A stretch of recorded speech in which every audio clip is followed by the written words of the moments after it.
प्रेरणादायी व सुबोध जीवन जगण्यासाठी माझे चॅनल सरळ जीवनधारा सबस्क्राईब करा. आज मी आपणास वर्गात घुसलेल्या खारीची गमतीदार प्रसंग मी समोर सादर करणार आहे. आणि तसंच माझं ते दुसरं चॅनल आहे रसभरीत काव्य, हे सुद्धा अवश्य पाहा, कारण त्याच्यामध्ये पाळणा गीत आहे, डोहाळे गीत आहे, अजून माझ्या सर्व प्रकारच्या कविता आहे. अशा प्रकारे माझं रसभरीत काव्य, रसभरीत चॅनलसुद्धा, रसभरीत काव्य चॅनल कवितांनी भरलेलो असं सुंदर डोहाळे गीतांनी लाखो प्रेक्षकांनी मला प्रतिसाद दिलेला आहे. ते सुद्धा चॅनल रसभरीत काव्य पाहायला विसरू नका. आता मी शाळेतील गमतीशीर प्रसंग आपणापुढे सादर करणार आहे. आता आपण शाळेत मुलं येतात सकाळी, कधी झाड लोट करतात. कोणताही प्राणी दिसला तर मोठ्या माणसांना म्हणा, लहान माणसांना म्हणा, भीतीच वाटते. साधं झुरड दिसलं तरी पण आपल्याला भीतीने आपल्या अंगामध्ये असं थरथर होतं.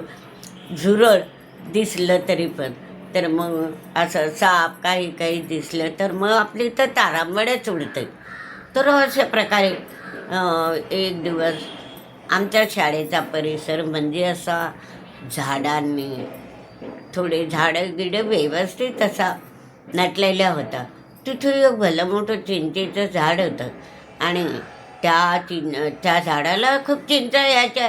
मुलं वर्गात घुसताबरोबर वर्गाकडे लक्ष द्या, चिंचेच्या झाडाखालीच काही चिंच पडलं. लहान मुलांना चिंच, बोरं, पेरू, केळी हे सर्व फळं खूप आवडतात. मग ते बघायचे. मग दणका दिलं का दार वर्गा की मग पळाले ते. तर अशा प्रकारे आमचं शाळा अशी सुंदर होती. आणि मग ते एक दिवस काय झालं, मी शिकवत असताना, आणि मुलं म्हणजे कसे लहानच होते, चौथीच्या वर्गातले मुलं होते ते, आणि मुली होत्या, मुलं नाही मुली होत्या. तर मग मी शिकवत असताना मी असा मराठीचा पाठ शिकवत होते आणि मध्येच त्यांना अशी फुल्याची कासवाची गोष्ट सांगत होती, पडण्याची शर्यत. आणि मग तेवढ्यात काय झालं की त्या चिंचीच्या झाडावरनं खार उतरली. अशी झुपकेदार शेपटी असते त्या खारीची. ती खार उतरली सरसर. तिला भान नसताना ती आमच्या वर्गाच्या दरवाजातून मध्ये घुसली आणि सरसर अशी टेबलवर चढली. हा टेबल होता असा, त्या टेबलवर चढली आणि मी शिकवते मुलींना. आणि त्या मुली ओरडून उठल्या, बाई बाई मॅडम अशा ओरडून होत्या. मी माझं लक्ष होतं, पण आता मी गप अशी उभी राहिली फक्त, की ही काय करते. ती खार इकडे तिकडे बघत होती. ती त्याच्याहून घाबरली होती त्या मुलांच्या गोंधळानं. अन पोरं, त्या मुली तर अशा उभ्याच राहिल्या. त्यांनी कशाकडेच लक्ष दिलं नाही आणि त्या चक्क अशा उभ्या राहून गेल्या. आणि तिची गंमत पाहू लागलं. काही पोरी तर बाहेरच पडून गेल्या. म्हणजे आपल्याला साधं झाडताना त्या पोरींना कपाळजवळ जरी झुरळ दिसलं तरी बाई खूप ओरडायच्या. आपल्याला सुद्धा तसंच होतं. तर मग असं ती खार, मग ती थोडा वेळ अशी ह्या टेबलवर अशी, असा टेबल होता, असा टेबल होता, ह्या टेबलवर अशी गुरगुडली आणि मी पण उभी राहून गेली.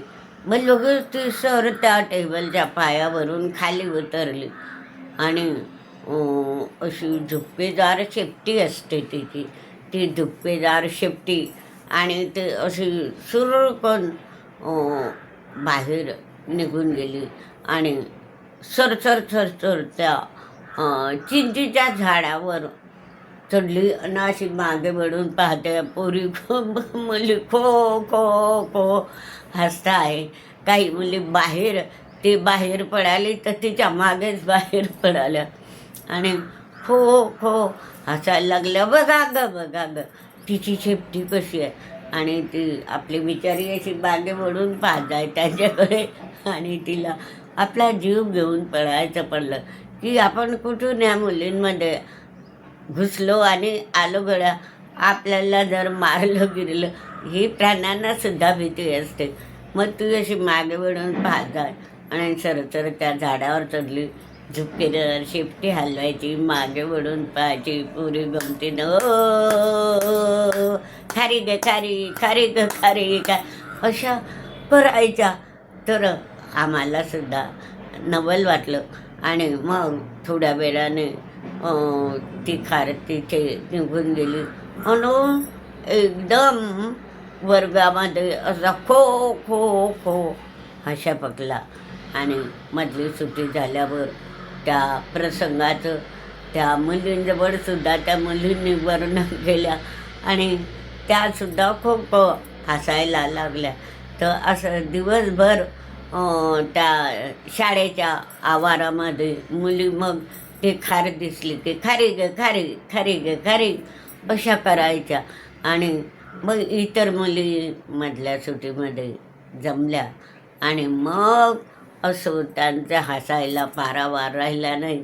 मी सुद्धा मधल्या सुट्टीत ऑफिसमध्ये गेल्यावर त्या खारीची गंमत बायांजवळ कथन केली आणि मग त्यांनासुद्धा प्राणी असतात, ते कुठे फिरता काय फिरता आणि अशा प्रकारे हा मुलींचा हास्यास्पद प्रसंग.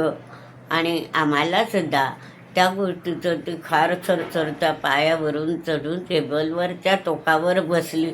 थोडा वेळ इकडे तिकडे पाहिले तोपर्यंत मुलींनी हसायची गंमत लुटली आणि त्यांना भीतीसारखं वाटलं.